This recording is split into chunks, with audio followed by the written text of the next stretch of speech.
네, 오늘 본문 창세기 11장 10절에서 32절까지의 말씀은 11장 앞부분에서는 바벨탑 사건이 기록되어 있는데 갑자기 본문부터는 셈의 족보를 소개합니다. 자, 셈에서 시작된 족보는요, 마침내 데라와 아브라함에게로 이어집니다. 자, 얼핏 보면 단순한 이름의 나열처럼 보이지만 이 족보 안에는 하나님의 놀라운 구원 계획이 흐르고 있습니다. 자, 인간의 계획이 실패한 자리에서도 하나님의 구원의 역사는 계속되고 있음을 우리가 묵상하면서 함께 말씀을 읽어보도록 하겠습니다.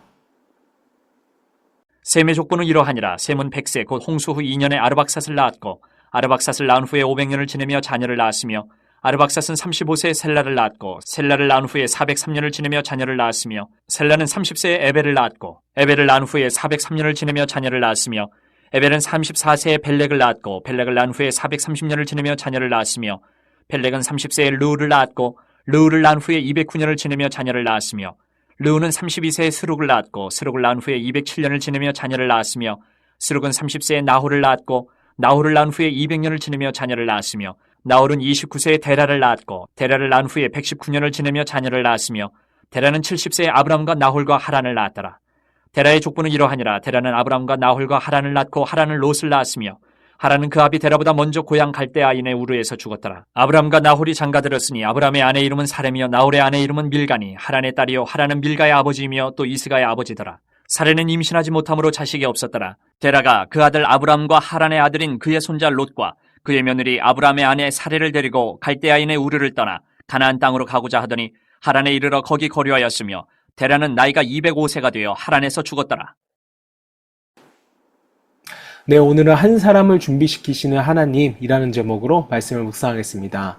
자, 본문 10절 말씀입니다. 셈의 족보는 이러하니라. 셈은 100세 곧 홍수 후 2년에 아르박삿을 낳고. 본문 10절 말씀, 셈의 족보는 이러하니라. 셈은 100세 곧 홍수 후 2년에 아르박삿을 낳았고. 자, 바벨탑에서 인간의 계획은 실패했지만 하나님의 계획은 실패하지 않았습니다. 사람들이 자신의 이름을 높이려고 할 때 하나님께서는 조용히 한 가문의 역사를 이어가셨습니다. 그리고 그 한 가문을 통하여서 한 사람, 아브라함을 준비하고 계셨습니다. 자, 우리 눈에는 아무 일도 일어나지 않는 것처럼 보이는 시간이 분명 있습니다. 자, 그러나 하나님은요, 보이지 않는 곳에서 우리를 위하여 일하고 계십니다. 자, 오늘 본문의 족보처럼 하나님은 한 세대에서 다음 세대로 믿음의 역사가 이어지게 하시며 자신의 뜻을 이루어 가십니다.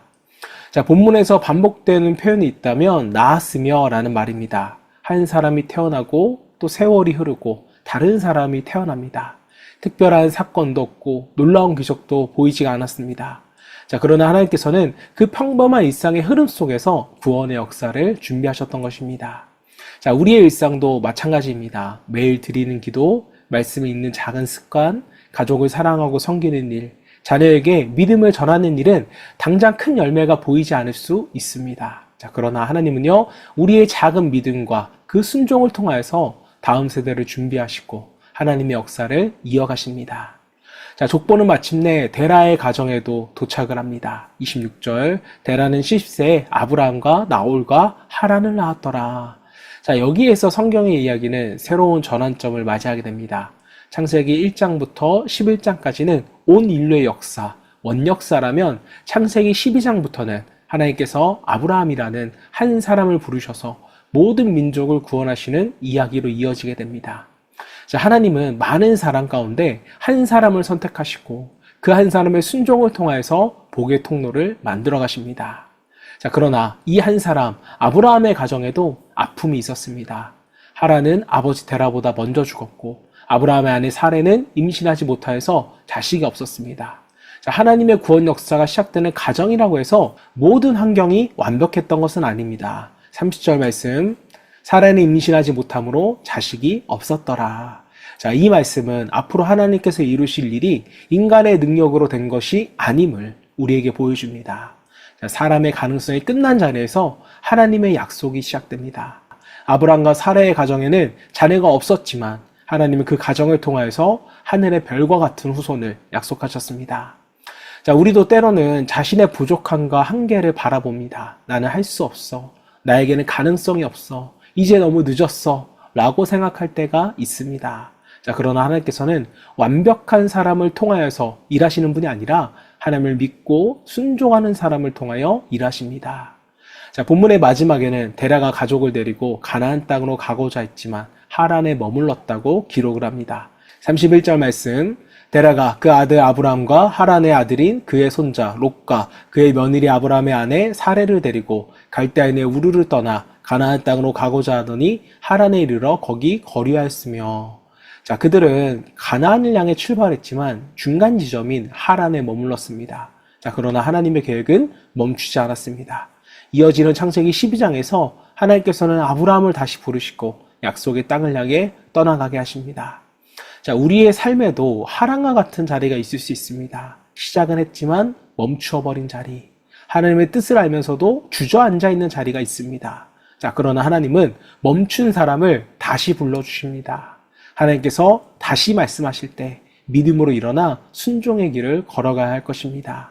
자, 사랑하는 성도 여러분, 오늘 본문은 단순한 족보가 아닙니다. 인간의 실패에 뒤에서도 일하시는 하나님의 이야기이며 평범한 세월 속에서 한 사람을 준비하시는 하나님의 구원의 역사입니다. 자, 우리의 삶이 평범하게 느껴질지라도 하나님께서는 지금도 일하시고 계십니다. 오늘의 작은 기도와 순종을 사용하시고 우리의 가정과 다음 세대를 통해서 하나님의 뜻을 이루어 가십니다. 자, 그러므로 눈앞의 환경만 보고 낙심하지 마십시오. 보이지 않아도 일하시는 그 하나님을 신뢰하시기를 바랍니다. 자, 그리고 하나님께서 부르실 때 아브라함처럼 믿음으로 응답할 수 있기를 바랍니다. 자, 하나님은 오늘도 한 사람을 찾으시고 준비하십니다. 그 한 사람이 바로 믿음으로 응답하는 저와 여러분 되시기를 주님의 이름으로 축원합니다. 이 시간 함께 기도하실 때 보이지 않는 순간에도 신실하게 일하시는 그 하나님을 신뢰하게 하시고 우리의 가정과 다음 세대가 믿음의 계보를 이어가게 하시며 하나님의 부르심 앞에 주저하지 않고 믿음으로 순종하며 나아가기를 소망하며 함께 기도하겠습니다.